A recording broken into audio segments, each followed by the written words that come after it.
On Global TV News Express, FAN diverts flight operations as fire breaks out at Lagos Airport. Naira loses 0.64% against dollar at official market. Emefiele printed 684.5 million naira with 18.9 billion naira, says EFCC in fresh charge.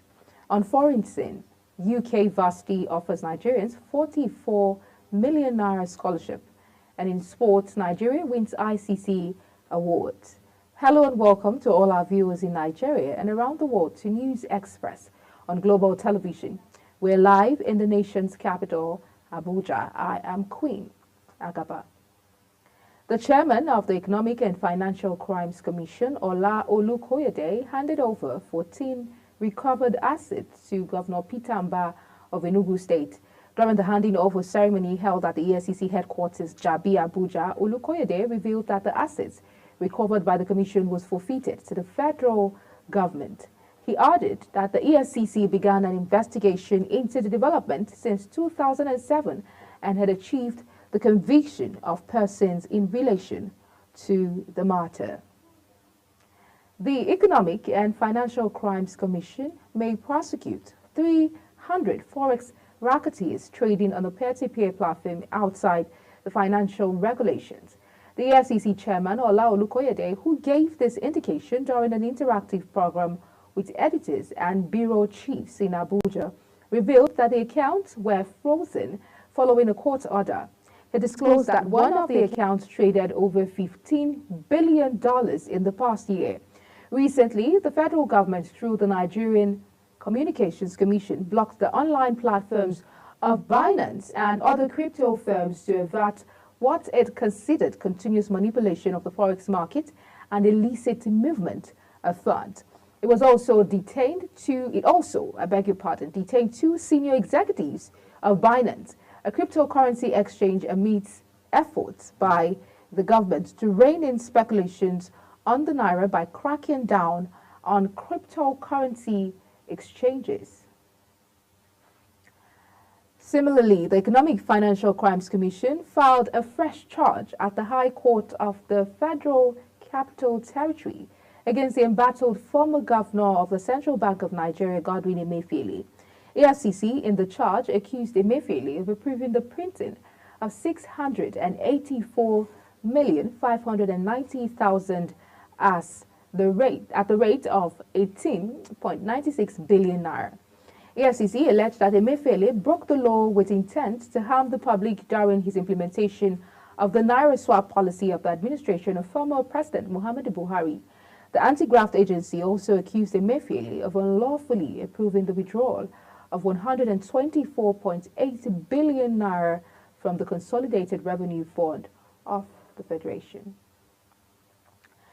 Insurance Corporation, NDIC, has inaugurated an Anti-Corruption and Transparency Unit, ACTU, at its headquarters in Abuja.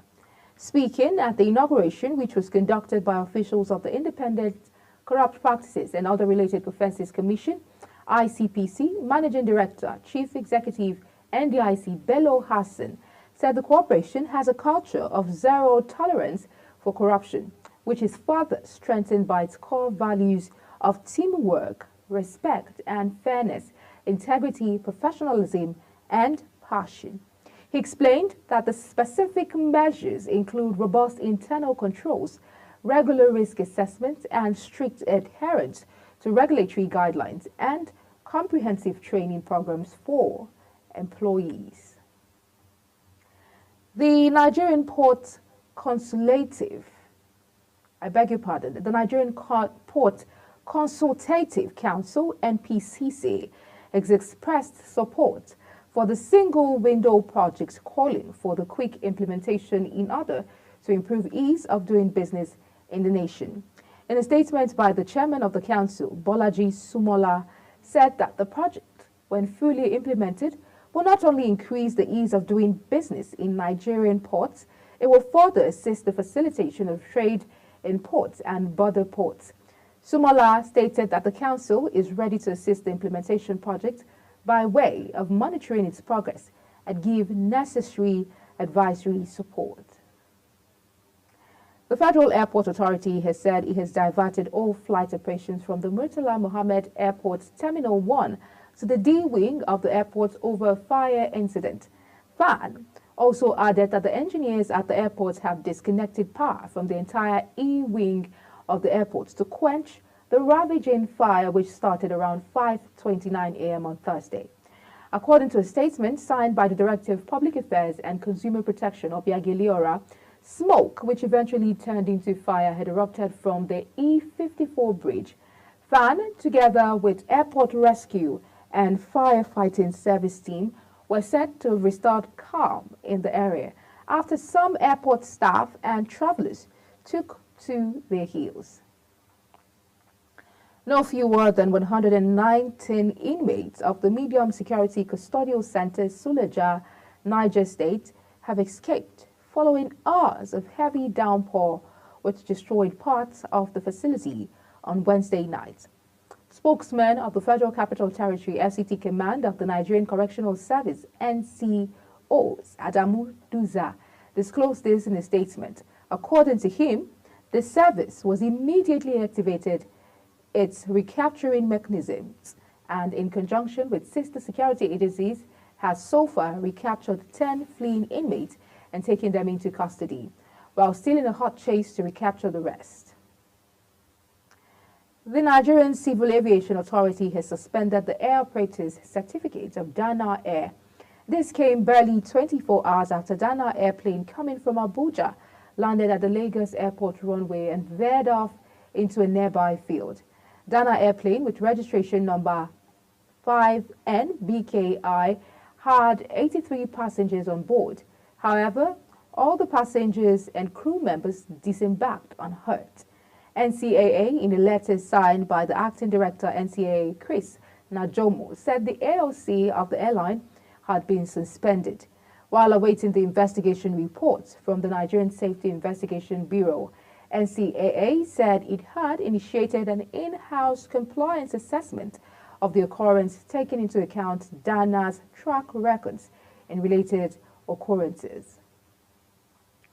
The Nigerian Air Force said several terrorists were killed during a joint operation by the air component of Operation Hardin Kai and troops of the Nigerian Army. The service also said their hideouts in Damasak and mobile local government areas of Borno State were equally destroyed.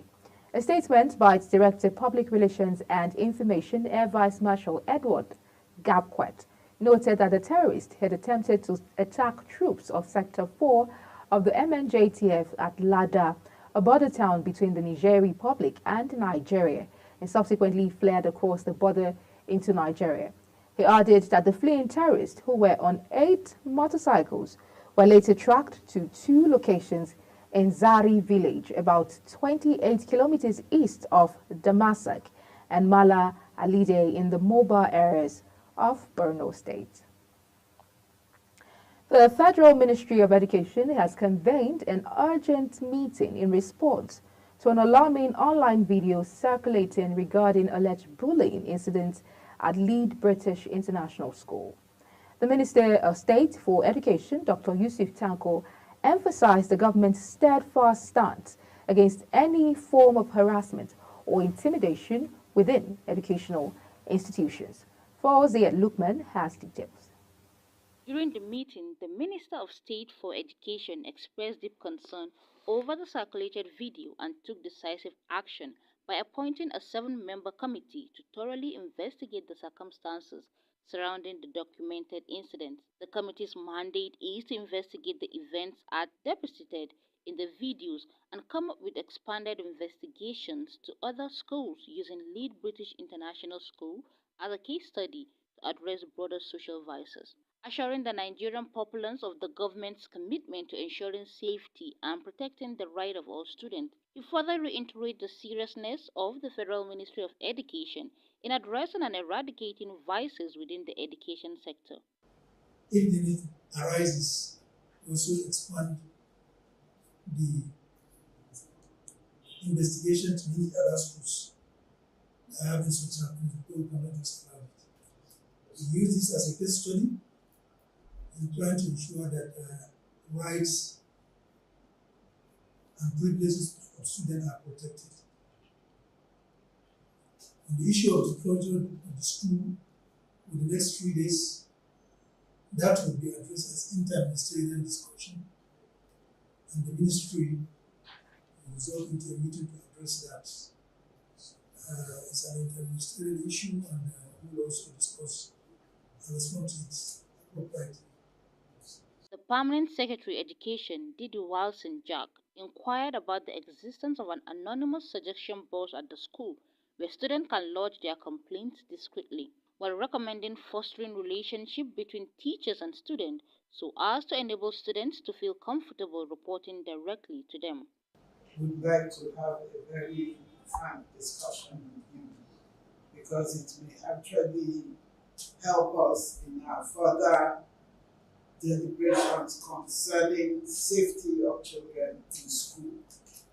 Safety of children, vices in schools, and general discipline amongst children in schools.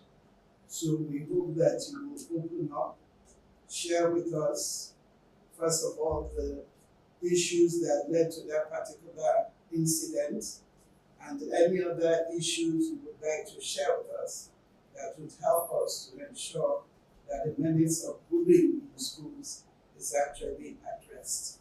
Representatives from Lead British International School, led by Abraham Ogwuakambi, head of school at LBIS Abuja, assured the ministry that appropriate measures had been taken in response to the incident, including disciplinary actions in accordance with school policies.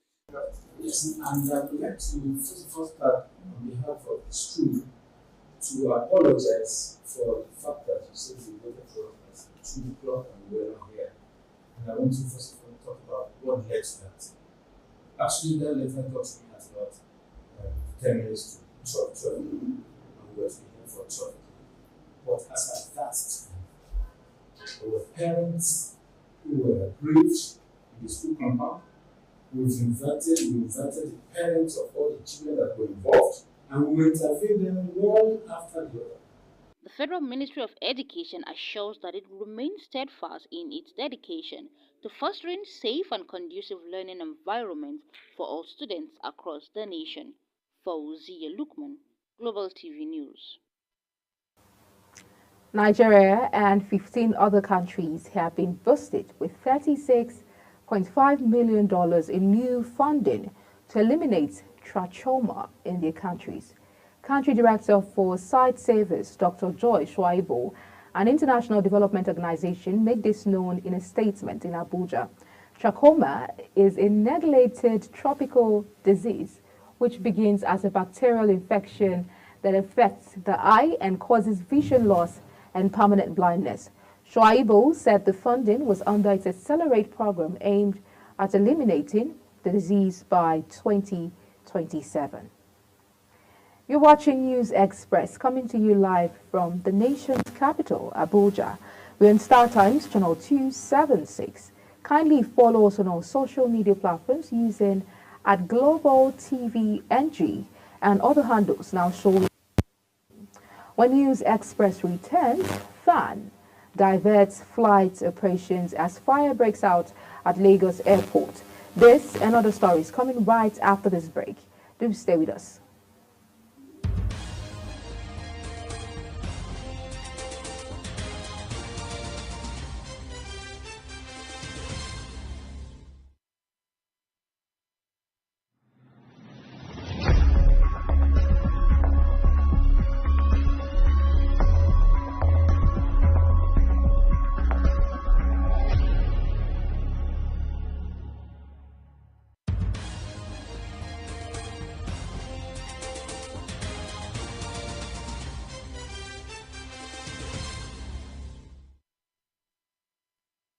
Many thanks for staying with us. Now, if you've just joined us, this is Global Television, bringing you live broadcast of the News Express.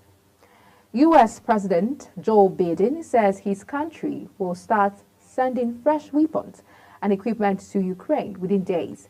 The U.S. Senate approved a $95 billion, €76 billion foreign aid package that includes military support for Israel and Taiwan as well as Ukraine.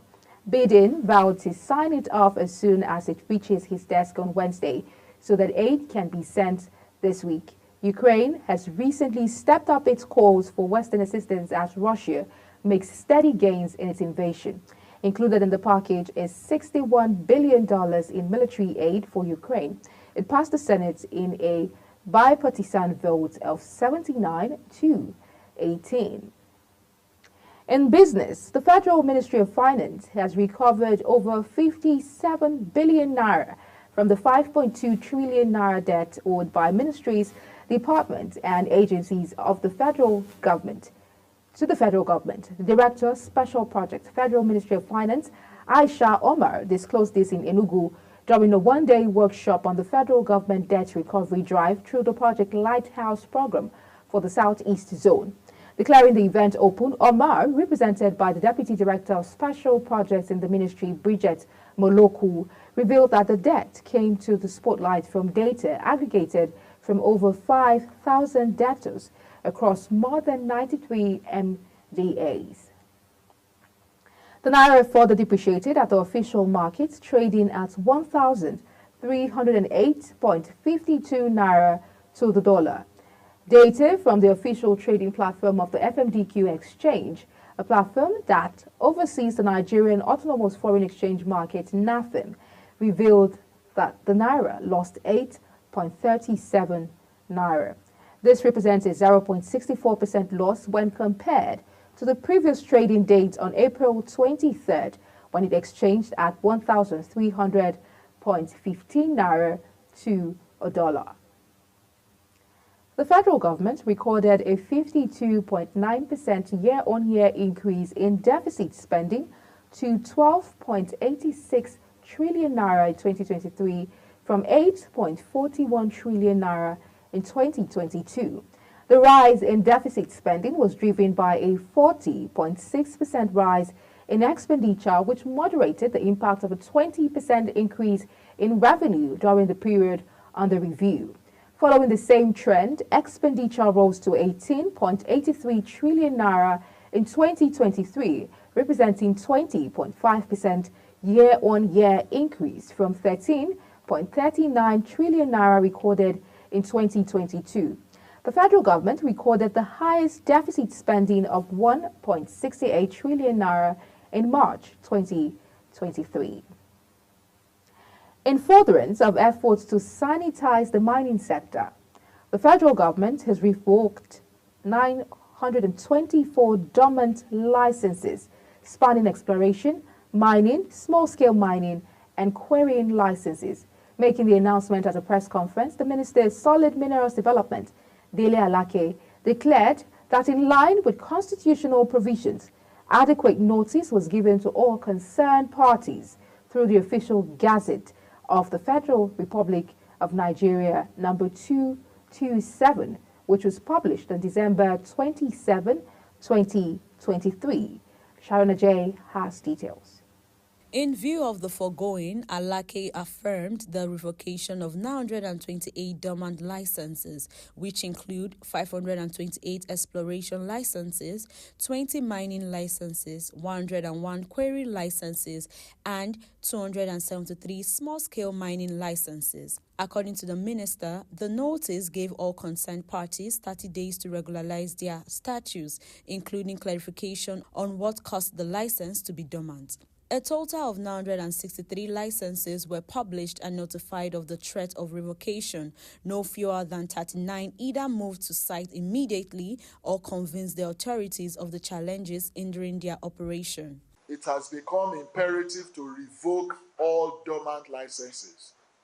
In line with constitutional provisions, we ensure that adequate notice was given to the concerned parties through the official Gazette of the Federal Republic of Nigeria number 227, which was published on December 27, 2023.